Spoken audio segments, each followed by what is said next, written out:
Hello, everybody. Of course, my kids walk in right when we launch. So I want to welcome everybody to our College Rodeo 101 today. We have Jimmy Nicholas with MTI, Mitchell Technical Institute, joining us.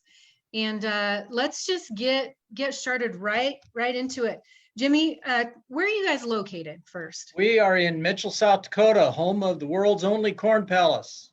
There you go. I was going to ask, what are you guys best known for? That's about it. But no, we're right along the main interstate through South Dakota. Interstate 90 goes east and west. So we're about, I suppose, 75 miles east of the Minnesota border. I guess you'd call us the southeast corner, but not down in the corner. So okay, great. That's Mitchell, about 15,000 people here. Just a nice, friendly little community. Perfect. So you kind of already hit my top 3 questions. So yeah, listen, you're taking my job away, Jimmy. I know, you're a thinker. Scary. Hey, so I guess we know where you are. We know about the size of your community. What's campus life like there? Our campus is probably 1,200 to 1,250 students. We've got 6 major divisions of training and education. We've got 4 main buildings that sits on 82 acres. We've got on-campus housing, but we've got 6 divisions here, and I'll start cheating over to my notes. We've got our ag and transportation, which is essentially just what it sounds like there. But we do have a couple of highlights in there. Some unique precision technology is one of our more unique programs here, 2-year program. We've got business and services. We have a culinary department, Culinary Academy of South Dakota, that's part of that. This is not your normal college cafeteria food. I mean, not to put any of it down, because I've eaten in a lot of cafeterias and it's pretty good, but this stuff is really good. And grandma-sized portions, which is kind of an issue with me, but we've got construction and manufacturing. We build a house here on campus. The electricians wire the house on campus. The heating and cooling students put all that stuff in. That's the major project. Plus, we've got welding and manufacturing. Our engineering production, we've got one of the few wind turbine technology programs in the nation.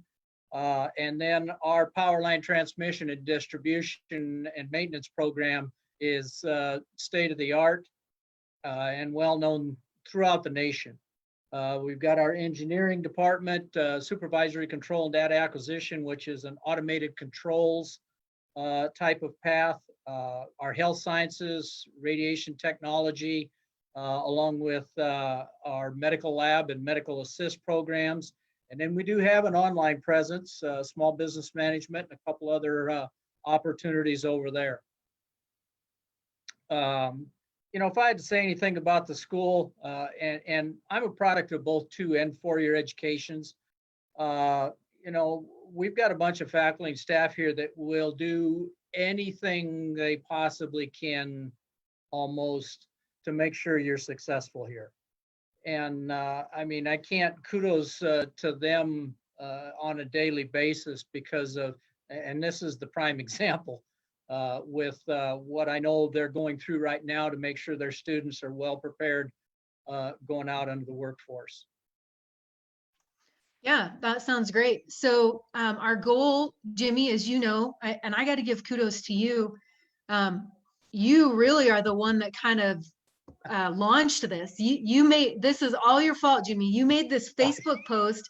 What do you think about this? And I was like, wait a second. I know we can do this. We can make this really work and make it really help some kids. So well, and hats it's off all to your you fault. for jumping in, because it would have been a pretty jumbled up mess if it had just been me here. Well, listen, I'm not going to lie. There is a possibility it might still be a jumbled up mess, but at least we know that we're getting, we're getting some information out. So, whoops, can't go too long without getting injured. Yeah. So listen, what we want to make sure is we get information out to kids. You're gonna have to go outside. Oh, okay, hold on. Okay, No worries. got to get some hugs in. There you So go. our goal really is to make sure that we get some information out to kids that maybe they would be talking to you right now. I mean, right now Yeah. really is the prime recruiting season. You'd be going to some high school rodeos. You might be going to even some other college rodeos, maybe some other regions, and looking at recruiting. And so with everything that's going on with the environment and everybody kind of being on lockdown, this is really an opportunity for people to still get the information they need and for you to still reach those kids. So Yeah. I'm really excited. You guys have a virtual tour of your campus later tomorrow, I believe, or Yeah, later today. tomorrow at 1:00, they're going to go live, or as live as they'll be. Yep. I'm not 100% sure on the format, but check out the website, mitchelltech.edu. And there's more information about that event and other events that are coming up. Again, I mean, being a graduate of both a 4-year institution and a 2-year institution, I can't say anything bad about either one of them. I mean, they Right. both got their pluses and minuses. We all know that. But again, I look at the opportunities with the 2-year education, with the employment opportunities that the state of South Dakota's got, as well as the nation, combined with the programs that we've got available here at Mitchell Tech. If you don't get hired graduating from Mitchell Tech, you didn't want to get hired. We usually have way more openings and opportunities than we have bodies to fill them. Mhm. And that's been a case here at Mitchell Tech as long as I can remember. I been here for 24 years, and that's always the case, is that we just aren't able sometimes to fill all the openings that are available. Our retention's good. We've got in the neighborhood of a high 90s% for employment rates. We've got high 80s as far as graduation rates. And again, my hat goes off to the faculty and staff here that, don't burn them. You burn them and it's just like anything else, but they will do just about all that they can do to make sure that you are successful here at Mitchell. That's great, Jimmy. So what I tried to do was write down some questions that specifically, somebody that's looking at different rodeo programs might ask.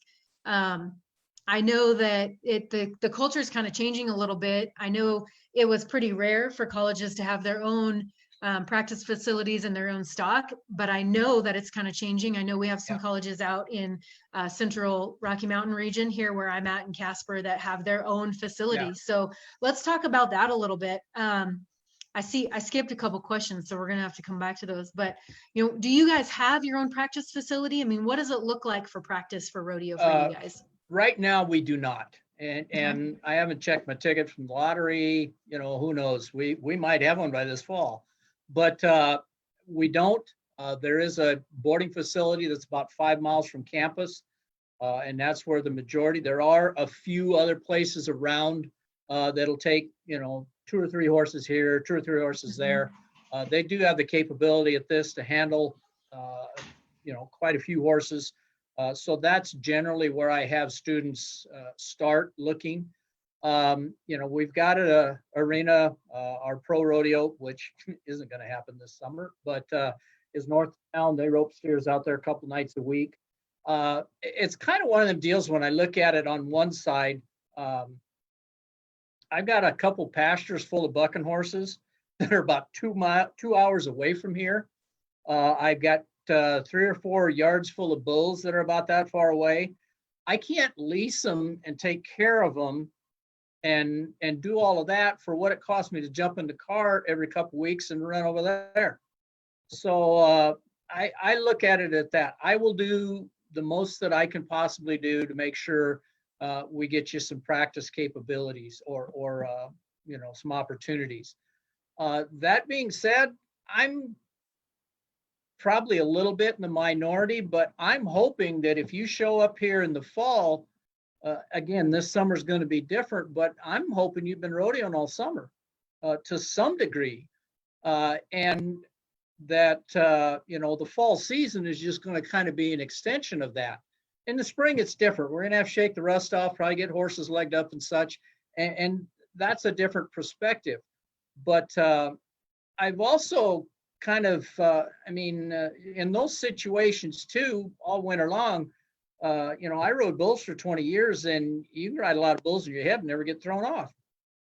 There's so much other stuff that is part of practicing and part of that mental attitude that are just as important. I mean, I've been in situations where, I'll watch somebody make 2 or 3 good runs in the time, and I'm no timed eventer here, but if Sarley's working and you just caught 3 in a row and tied him and things are good, take him to the trailer.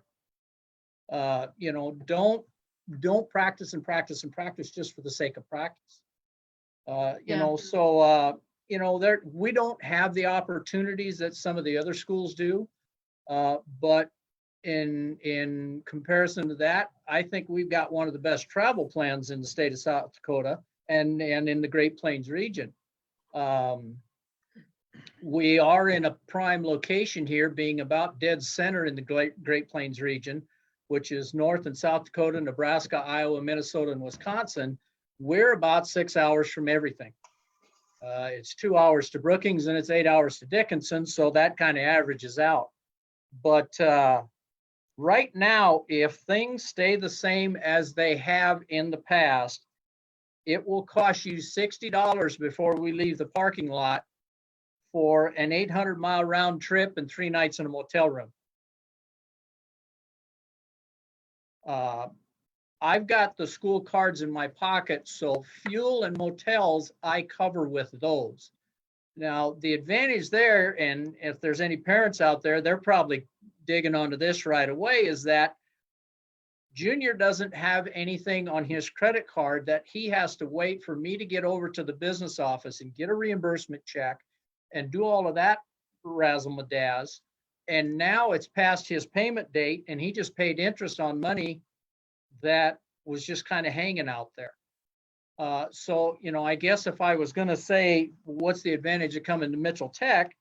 It's how we handle that part of college rodeo, is that I feel it's my responsibility. We travel as a group. We'll gather up out here in the parking lot and everybody takes off at the same time. I figure it's kind of like the basketball team. You don't see the coach come up and grab the starting 5 and throw them in a van and say to the other 7, hey, we're playing in Dickinson tomorrow night. We'll see you there. If we've got vehicle problems, if something happens, I don't want them stuck out on the road. Right, for sure. So I would say, just listening to you the last few minutes, Mitchell Tech, it's really it's like focusing on the trades and the vocational trades that you can take with you long past your rodeo career. Oh, and heavens, that's the main benefit. The opportunities that are available on that side of the, I don't like calling them the blue collar jobs, but we know what they are. Those kinds of things, will carry with you anywhere. And if I were to say something to students, I graduated from high school in 1976. I went, can't tell, can you? No. I went to college, I college rodeoed. I had the opportunity to go to a school that had a very good travel program and a very good scholarship opportunity for me. I probably wouldn't have gone that route had it not been for that opportunity. So you want to look at that. If somebody is investing money in you, you want to get your best return out of their money. So getting that education is paramount. I've had opportunities to do a few deals with television stuff with South Dakota Public Broadcasting and such, but I don't see him calling Butch Knowles up saying, hey, Butch, we're going to let you go because there's this guy in South Dakota that's really good.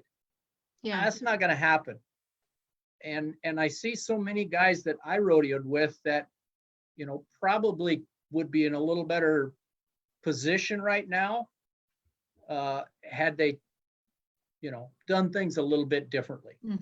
So, like I said, regardless of who's paying for it, that's an investment, and take advantage of that investment. it Yeah, will repay absolutely. you several times over. Yeah. So Jimmy, let's talk a little bit more about the campus and the school specifically. What, as a freshman, I know when I started as a freshman, I also went to a 2-year college, went to Northwest College. Yeah. Go Trappers. Yay, Um, Dale. yes. So there was a requirement for freshmen to live on campus. Now, one of my biggest regrets is I weaseled my way right out of that and I lived off campus because I worked for some friends. Do you guys have any of those kind of restrictions or limitations? And We don't. When the 4 technical schools in the state of South Dakota were chartered, part of the agreement was that we would not have dormitories. But that has since changed. We do have on-campus housing. It's a pair of apartments that are just right over that way, about 40 or 50 yards, probably a little further. They're pretty nice.